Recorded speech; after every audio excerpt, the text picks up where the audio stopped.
না, তাহলে তারা কোন হিসাবে কোন হুমকিতে তারা এই ধরনের কাজগুলো করতেছে?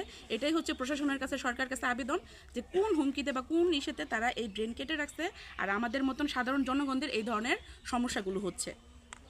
রাস্তা, সেক্ষেত্রে এই রাস্তা দিয়ে হাঁটার মতন প্রত্যেকটা জনগণের অধিকার আছে। হ্যাঁ, সেই ক্ষেত্রে এই রাস্তা যখন তারা এইভাবে কেটে রাখছে, এখান থেকে গাড়ি চলাচল করাটা বা এখানে যারা কৃষি কাজ করতেছে তাদের জন্য খুবই মুশকিল হয়ে যায় এই রাস্তা দিয়ে চলাফেরা করায়। এই রাস্তাতে চলাফেরা করা যায় না, রাস্তার পুকুর কেটে রাখছে, ড্রেন কেটে রাখছে, এই দিক দিয়ে চলাফেরা করা সাধারণ জনগণের জন্য, কৃষকদের জন্য খুবই মুশকিল। যার কারণে আমরা খুবই আতঙ্কের মধ্যে থাকি। ইভেন তারা এই এলাকার মধ্যে যে লোকজনগুলো আছে সবাইকে তারা ভয় দেখায় এই রাস্তার বিষয়। কোনো কিছু হলে, কোনো ঝগড়াঝাটি হলে তারা কি করে, ভয় দেখায় যে রাস্তা দিয়ে তারা কিভাবে যায়। তারা এই ধরনের হুমকি দেয়। এই হুমকিগুলো দিচ্ছে রশিদের বউ, তারপর তার ছেলে আছে 4 জন, এই 4 জন ছেলেরা তারা হুমকি দেয়। তারা ইভেন তারা মানুষদেরকে প্রচুর পরিমাণের মারধরও করছে এই এলাকার মধ্যে।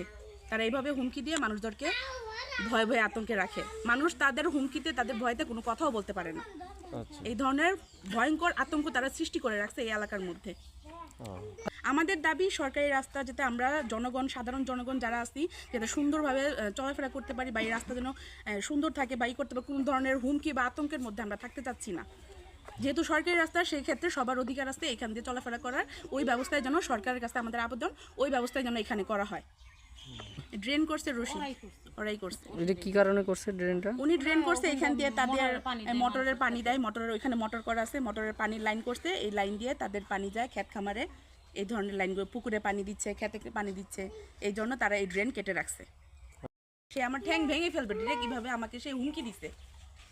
তারা পুরুষ মানুষ 4-5 জন আইসে, ওই বাড়ি থেকে আইসে তারা হুমকি দিয়ে গেছে। আমরা এই রাস্তাতে কিভাবে চলাফেরা করি? এরা হচ্ছে যে আলেম, হাসান, হোসেন, এরা হুমকি দিছে ডাইরেক্ট। হাসানের মা পর্যন্ত হুমকি দিয়েছে যে এই রাস্তাতে কিভাবে চলাফেরা করি তারা দেখে দিবে। রাস্তাটা কি ওনাদের না সরকার? রাস্তা হচ্ছে সরকারের। সরকারের রাস্তাতে আমরা চলাফেরা করব, তারা আমাদের ঠ্যাং ভেঙে ফেলবে। খাল খুলে ওখান দিয়ে গাড়ি ঘোড়া আসতে পারে না, এই করে না। ওই যে ক্যানাল কাইটা থিয়া দিছে, ওই রাস্তার সাইডে পুকুর কাইটা থিয়া দিছে। কারা দিছে? আমার চাচা হয় অসিত। কতদিন থেকে এই সমস্যাটা? এই সমস্যাটা ভালোই 6-7 বছর ধরে। চেয়ারম্যানের কাছে বিচারও দেওয়া হয়েছিল, তারা ওদের সঙ্গে পারে না। ও আচ্ছা, চেয়ারম্যান কিংবা মেম্বার কি এখানে রাস্তা কি দেখতে আসছিল, পরিদর্শনে আসছিল? আসছিল, কই যে আমরা ওদের সঙ্গে পারবো না।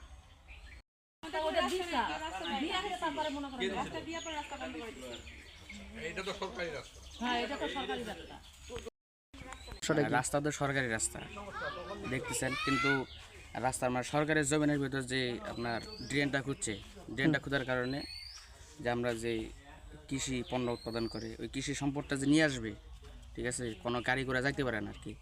আর পিছনে দেখতে পাচ্ছেন ঢাল হয়ে আছে পানির কারণে। তো এই জন্য আর কি কোনো গাড়ি ঘোড়া যাইতে পারে না, ওই দিকে আর কি ব্যাক করে রাখে। তো মানুষকে অনেক কষ্ট করে নিয়ে আসতে হয়। তাই যে আস্তা যে খুঁড়া যে ড্রেন পানি নেয়, আস্তা খুঁড়া রাস্তা করে ড্রেনে করে পানি নেয়। কারা নেয়? আস্তা আমাদের ড্রেন করছে। কারা নেয়? রশিদ, আব্দুল রশিদ। এটা কতদিনকের সমস্যাটা? এটা কতদিন থেকে? আর কি সমস্যা? সমস্যার মধ্যে এখন তোমার ওখানে এইটাও তো বন্ধ করা বলা যায় না, কারণ ওদের ওইখানে বহু জমি। এখন কি হয়েছে? রাস্তার কি হয়েছে? এখন তো রাস্তায় যে যেখানে সেখানে খাল গাড়ি টাড়ি আসলে ড্রেনটা নেই। ড্রেনটা